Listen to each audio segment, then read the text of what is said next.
初期スバルとかいうよくわからねえ生き物。みんな、最近暑いからさ、気をつけようね。スバル今日いっぱいお水を飲みました。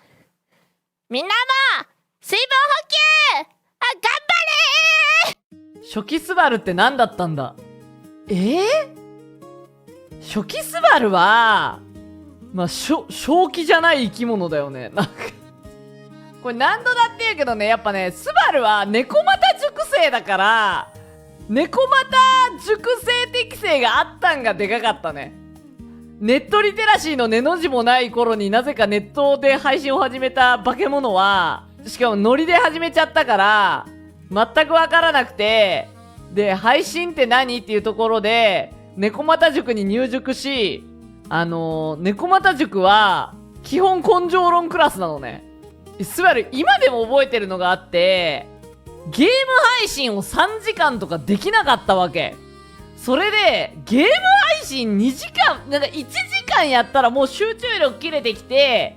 で、ゲーム配信3時間とかやってるやつやばすぎるだろみたいな。そんなの持って生まれた何かがないとゲーム3時間もできないだろ配信でって思ってたの。それで猫又塾に、なんであんな3時間もゲームできんのって聞いたら、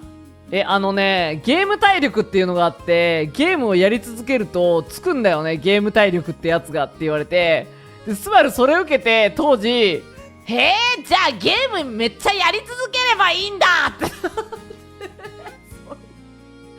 そっからマラソンみたいに、うわ、やべ、きつってなっても、まずは2時間みたいな感じでちょっとずつマラソンみたいにやりだして、根性論でゲーム体力つけたみたいなおかえに言われたもん。スバルちゃんなんか気がついたらね、3時間経ってるなってなるんだよ、ゲーム体力がつくと、つって。で、そのゲーム体力ってやつは普通の体力と違って、また別に体力があるから、なんか、やったらつくみたいなこと言われて、そうなんだーみたいな。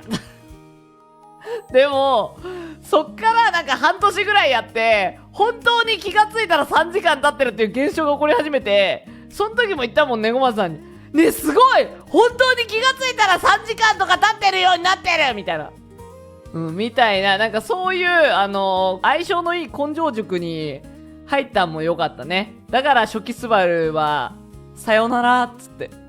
さよならスバルちゃん、もう僕の役目はここまでみたいだ。パラパラパラパラ。バイバイ初期スバルってなったのかも。そして今や、ムキムキスバルになりました。初期スバルは声作ってるかある。まあ初期スバルは作ってたね。だってさ、あの頃ってスバル可愛いやつが正義だと思ってたから、なんか可愛い VTuber の中で浮いてる自分が嫌だったんだよね。で、なんかこう無理して可愛いを頑張ってて、こうやっぱ頑張ってたの。可愛く思われたくて。それでみたいな。でもね、結構ね、もともとまあ声は作ってるかって言われたら、可愛いは頑張ってたけど、あれ別に作ってなくて、もともとあれぐらい普通に出てたんだよ。だから結構学校とかでもスバル声変みたいなことはよく言われてて、まあ喋り方はちょっと違うかもしれないけど、でももともと声はあれぐらい高かった。で、なんか高いし低いみたいな、なんか変な声してたの。それで領域展開根性論をしてた結果、どんどん声帯が消耗してだから最近さ、自分の声と人と喋ってる時に録音して聞く自分の声とかすると結構ギャップあってびっくりするんだよね。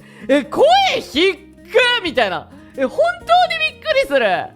いや、そうなんだよ。スバルね、声変わり3回ぐらいしてる、マジで。声潰すためにどんどん低くなってここまで来た。まあでもね、あれだから。濁りは旨味だからっていう、このやっぱ、鋼のメンタルがさ、いいんだ。スバルは、みんなとは多少違うかもしれない。でもスバルは可愛いし、とても素敵なんだ。オンリーワンでいいんだみたいな。